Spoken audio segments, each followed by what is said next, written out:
Es mediodía 11 en el archipiélago canario. En este viernes terminamos la semana y lo hacemos este día 23 de agosto en una jornada tremendamente intensa para la actualidad internacional. El día de hoy va a tener muchos focos, pero el más importante de todos se situará en la cumbre de Jackson Hole, que reúne de forma informal a los banqueros centrales de todo el mundo. Hoy día intenso porque le toca hablar a Jerome Powell. Y el mercado está reaccionando en positivo y con tranquilidad ante el discurso de Jerome Powell, aunque hay quienes piensan que puede resultar algo flojo si no llega a ser contundente hablando de bajadas de tipos. Vamos ya con los detalles de ese Jackson Hole, mercados financieros que centran su atención en el estado de Wyoming, en Estados Unidos, donde desde ayer y hasta el sábado se va a celebrar ese simposio de Jackson Hole, la reunión anual de los banqueros centrales mundiales de la Reserva Federal. En esta ocasión el evento cobra más importancia que nunca, con los recortes de tipos de interés a punto de comenzar en Estados Unidos. El presidente de la Fed, Jerome Powell, va a acaparar hoy gran parte del foco de atención, aunque también serán seguidas con interés las intervenciones de la presidenta del Banco Central Europeo, Christine Lagarde, del titular del Banco de Inglaterra, Andrew Bailey, entre otros. Ahora ya saben que se señala que septiembre será el mes para el primer recorte de tipos de la Reserva Federal, después de que la inflación finalmente haya conseguido caer en Estados Unidos por debajo del 3%. Las dudas: ¿hasta dónde llegarán Jerome Powell y el Comité de Mercado Abierto de la Reserva Federal? ¿Cuánto de profundo será ese primer recorte de tipos, 25 o 50 puntos básicos? Y si podría ser o no el único que se aplique este año. Son los grandes interrogantes que están en la boca y en la cabeza de los inversores y a los que se espera dar respuesta con los discursos de los banqueros centrales a lo largo de los próximos días. La proximidad de las reuniones del Banco Central Europeo, de la Reserva Federal y del Banco de Inglaterra en septiembre hacen que cualquier comentario, señal, matiz en el simposio puedan alterar las expectativas del mercado y provocar movimientos significantes en los precios de los activos. Y es que podemos decir que esta edición de la cumbre veraniega de los banqueros centrales se produce en un momento en el que la economía global se encuentra en un punto de inflexión. Por un lado, la inflación, que ha mostrado signos de desaceleración, lo que podría justificar una relación de las políticas monetarias, y por otro, los responsables de esas políticas deben ser cautelosos para no provocar un sobrecalentamiento económico o una nueva crisis financiera. Aquí es donde las discusiones en Jackson Hole adquieren un carácter casi oracular. Lo que se dice y lo que no se dice puede moldear las expectativas económicas durante los próximos meses o años. Y en este contexto vamos a mirar en tiempo real al mercado en una jornada en la que, como decimos, hay tranquilidad en los índices. Experimentan subidas intensas los índices europeos, con un IBEX 35 que remonta un 0,67% y se coloca con soltura por encima de los 11.200 puntos, marca en tiempo real 11.231. Tenemos subidas superiores al punto porcentual en Milán, 1,01% de subida, o de medio punto porcentual para el CAC 40 de París. También miren en positivo de momento los futuros de los índices de Wall Street, con subidas del 0,7 en el Nasdaq, cercanas al medio punto en el S&P, y del 0,3 en el Dow Jones.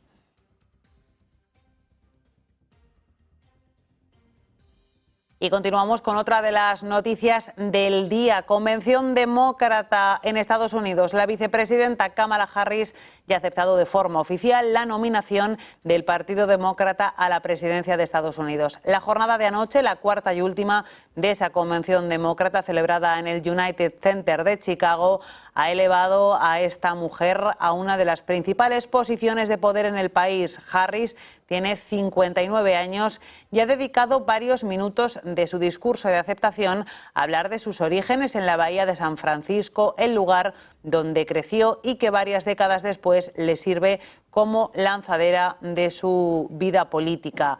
La que fuera compañera de fórmula junto a Joe Biden en las elecciones de 2020 se ha convertido en la primera mujer de ascendencia afroamericana y sudasiática en liderar la carrera presidencial de uno de los grandes partidos de Estados Unidos. En su intervención, Harris ha hecho un llamamiento a la unidad y ha prometido gobernar para todos los estadounidenses si gana unos comicios a los que se han referido como la oportunidad para trazar un nuevo camino hacia adelante y dejar atrás el cinismo y las divisiones. Está en juego la libertad, decía Kamala Harris, y se refería a varios asuntos como el uso de armas o la posibilidad de respirar aire no contaminado. Kamala Harris ha defendido en su discurso que nadie diga a los americanos lo que tienen que ser. Ha hecho una oda a la libertad ante la multitud que la ha ovacionado en este centro de convenciones McCormick Place en Chicago, donde se ha puesto fin a 4 intensos días en los que el Partido Demócrata ha tratado de cerrar filas en torno a esta candidata. Y de esa convención demócrata nos vamos a la campaña electoral republicana, porque mientras concluía esa gran fiesta de Kamala Harris en Chicago, Donald Trump continuaba con su campaña electoral en Arizona, un territorio decisivo para los comicios del 5 de noviembre y donde mañana el magnate celebrará un gran mitin a las afueras de Phoenix. Esta es la segunda visita que el expresidente hace al estado este verano, pero la primera desde que Joe Biden abandonara la contienda y se cambiara el escenario de cara a las elecciones. Trump quiere ganar con uno de sus temas preferidos en campaña, la lucha contra la inmigración ilegal y la defensa de la seguridad. Y es que el magnate ha prometido que va a retomar las obras para la construcción de un muro con México, que fue uno de los tótems de su anterior legislatura. They wouldn't take them back, but with me they accepted them. I said, you're going to have a lot of problems if you don't.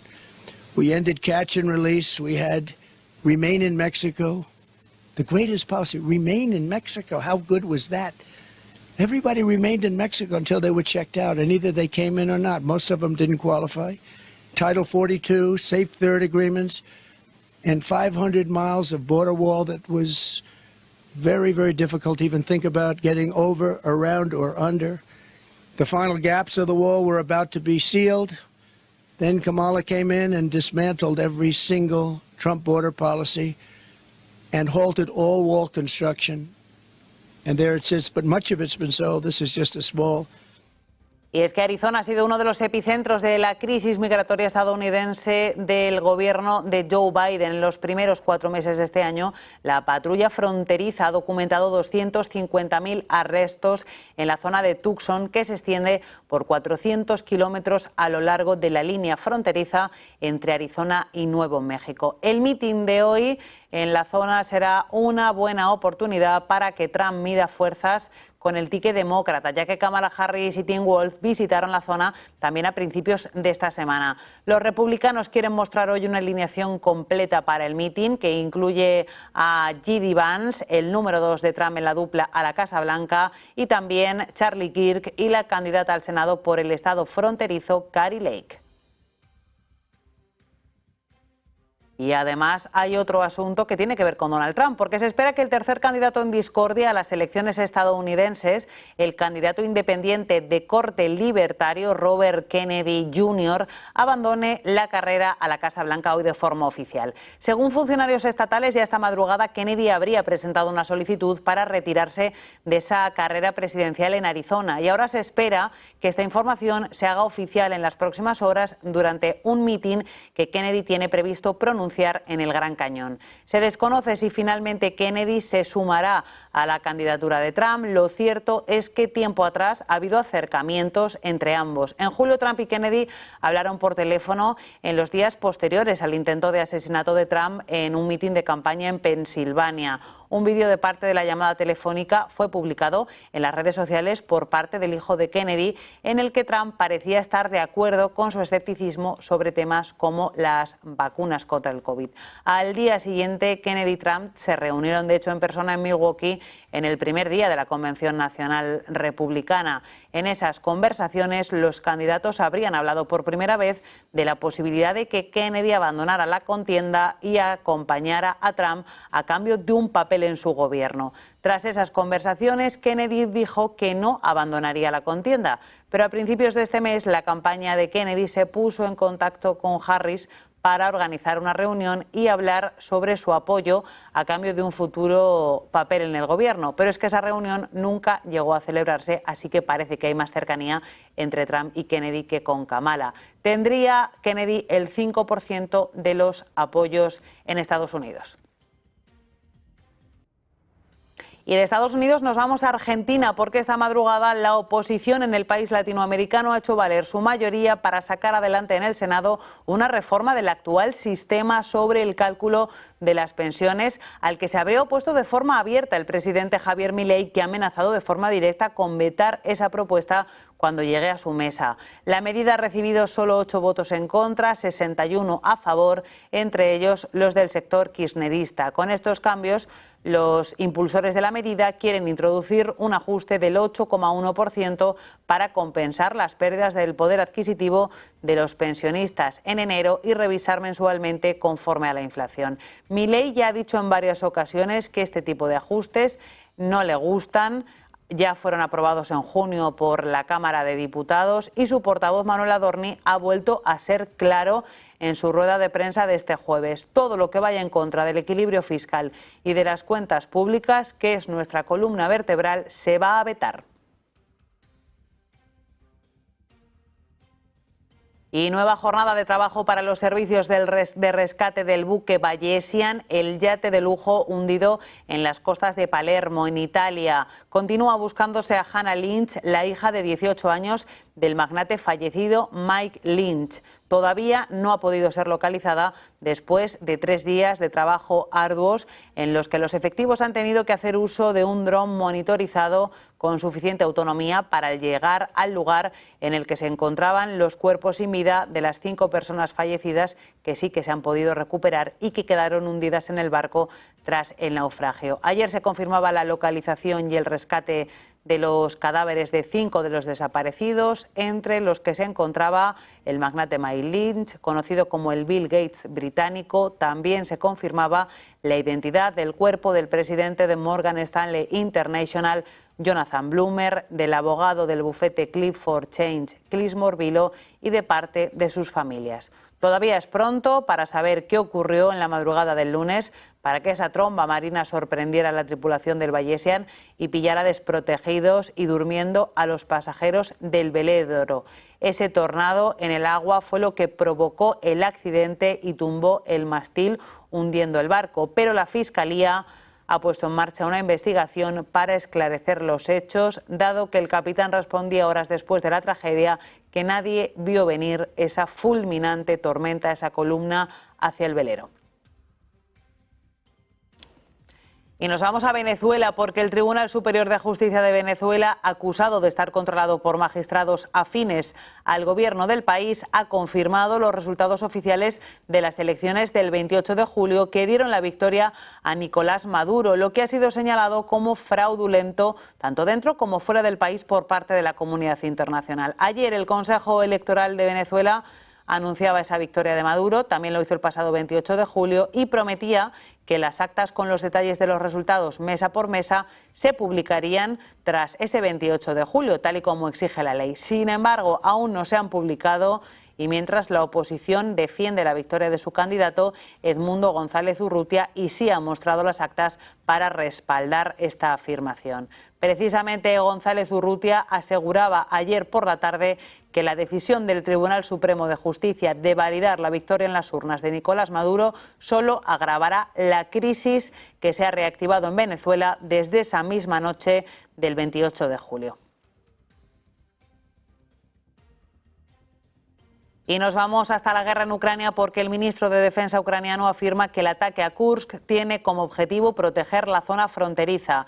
El ministro Rustem Umerov ha afirmado ante una delegación de congresistas estadounidenses que el ataque de Kiev a Kursk tiene como objetivo despejar la frontera de las amenazas militares rusas e imposibilitar los bombardeos y ataques enemigos contra sus ciudades y pueblos, en una declaración publicada por su ministerio. Y mientras también se ha publicado el número de víctimas mortales del ejército ucraniano, y es que el ejército de Kiev habría perdido más de 4.400 militares entre muertos y heridos en esa ofensiva en la región de Kursk que comenzó el 6 de agosto, según ha publicado el Ministerio de Defensa ruso. Según la nota, en la última jornada, las fuerzas rusas han continuado repeliendo los ataques de grupos de asalto ucranianos en Kursk, que se concentran en torno a 4 localidades. Como consecuencia del último combate, Kiev ha perdido en el día 45 hombres y 2 tanques. Y nos vamos al ámbito empresarial con una de las grandes compañías del sector tecnológico. Hablamos de Apple, que ha anunciado que permitirá a los usuarios de iPhone eliminar sus propias aplicaciones como el navegador Safari y la App Store para cumplir con una ley de la Unión Europea aprobada en el mes de marzo. El gigante tecnológico se ha enfrentado al rechazo de los reguladores europeos, quienes dicen que la empresa dificulta que los usuarios accedan a alternativas de terceros a sus propias herramientas de pago. Y en tiempo real, las acciones, los futuros de Apple, vamos a ver cómo están cotizando a la espera de que el mercado abra, y vemos que esas acciones cotizan al alza en sus futuros en el premarket en los $225,76. Y de Apple nos vamos a ir a otra compañía, en este caso BMW, que ha vendido más vehículos eléctricos que Tesla en la Unión Europea durante el último mes, la primera vez que vendió más que su rival estadounidense de vehículos eléctricos. Según una firma de análisis de la industria de fabricantes, el automóvil alemán habría vendido 14.869 vehículos eléctricos, mientras que Tesla logró 14.561. El buen desempeño de BMW se ha producido a pesar de una caída interanual en las compras de todos los vehículos eléctricos en el bloque comunitario en julio, con una caída de las ventas del 6%. En tiempo real, las acciones de BMW cotizan con un repunte del 1,25% en los $84,26. Los futuros de Tesla, por su parte, están cotizando en tiempo real. Vemos que cotizan con una caída del 5% en premarket en los $210,60.